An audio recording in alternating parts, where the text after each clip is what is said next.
G'day legends, Sunken Dutchman here, and it's a cracker day, and I'm waiting for Mitch, and we are going to go try and get our hands on some southern calamari, my nemesis.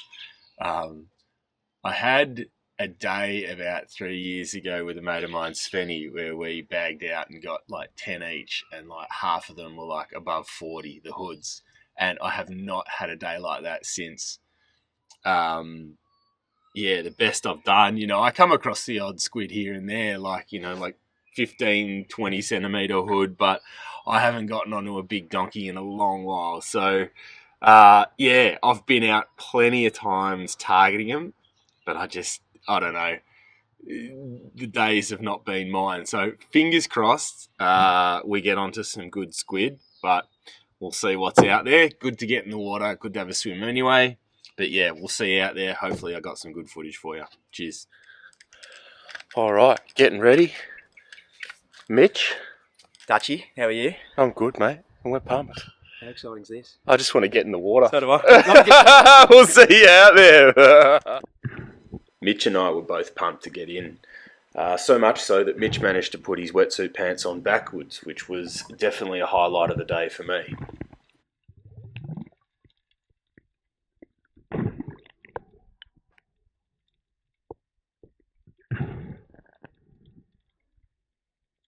Once we were in the water, my attention turned to nabbing a little grass whiting.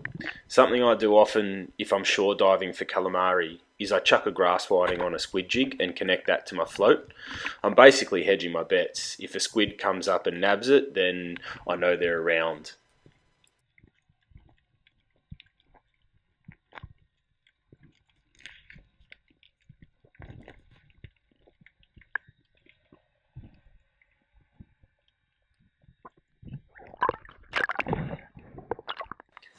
When I'm targeting squid, I'll actually use a couple different methods to maximise my chances of getting one.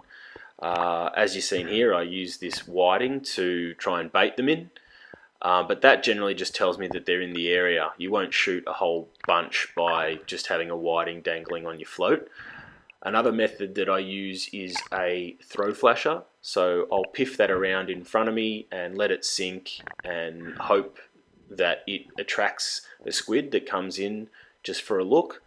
And the other method that I use is if I spot the eggs, I'll duck dive down and hold the floor and just see if any will come in.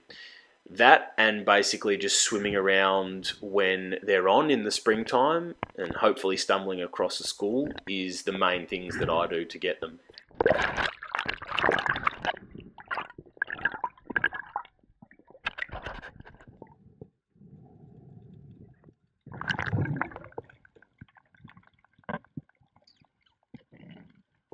After I sorted out the whiting, I started hunting around. The first thing I saw, which was pretty cool, was this patch of about 100 globefish. I've never seen them so densely packed before, and it was pretty cool to see.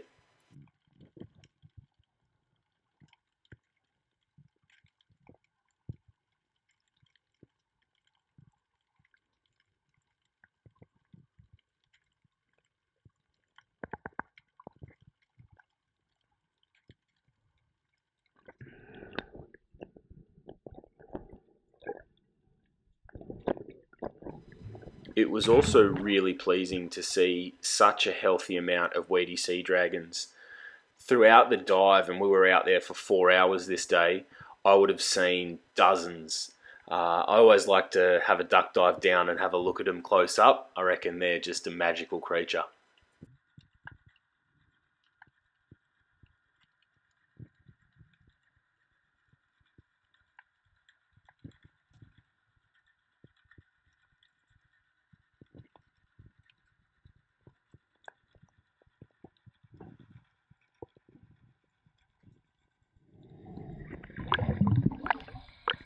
After a little while, I came across this boarfish.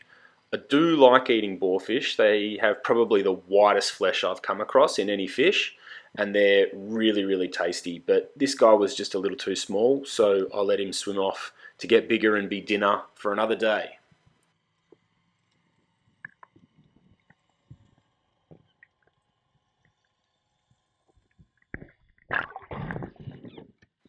About halfway through our dive, I spotted this massive school of King George whiting from the surface.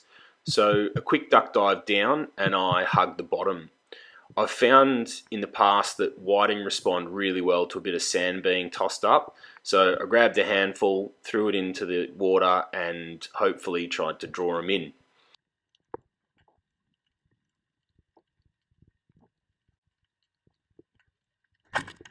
Unfortunately, on this instance, I cooked the shot.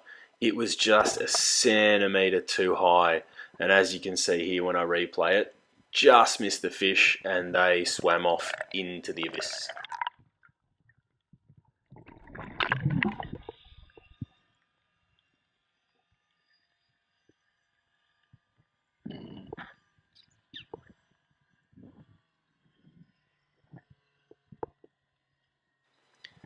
After that, I actually came across a good patch of eggs. I would have seen about 1.5 dozen different patches, and like I mentioned before, a good method of hunting calamari is that if you come across their eggs, dive down, hug the bottom and wait.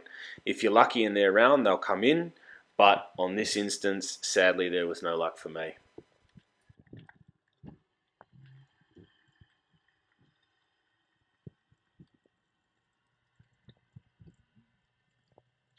At this stage, we'd been swimming around for about 4 hours. Mitch was lucky enough to have shot one from a school of about 10, but I hadn't seen any.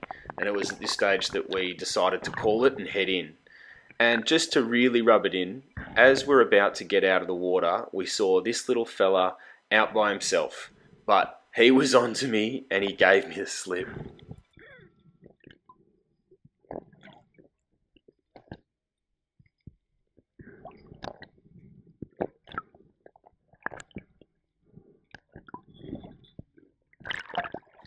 So my squid game continues. I hope you have better luck than me, and I hope you get out there and get wet and have a little adventure of your own.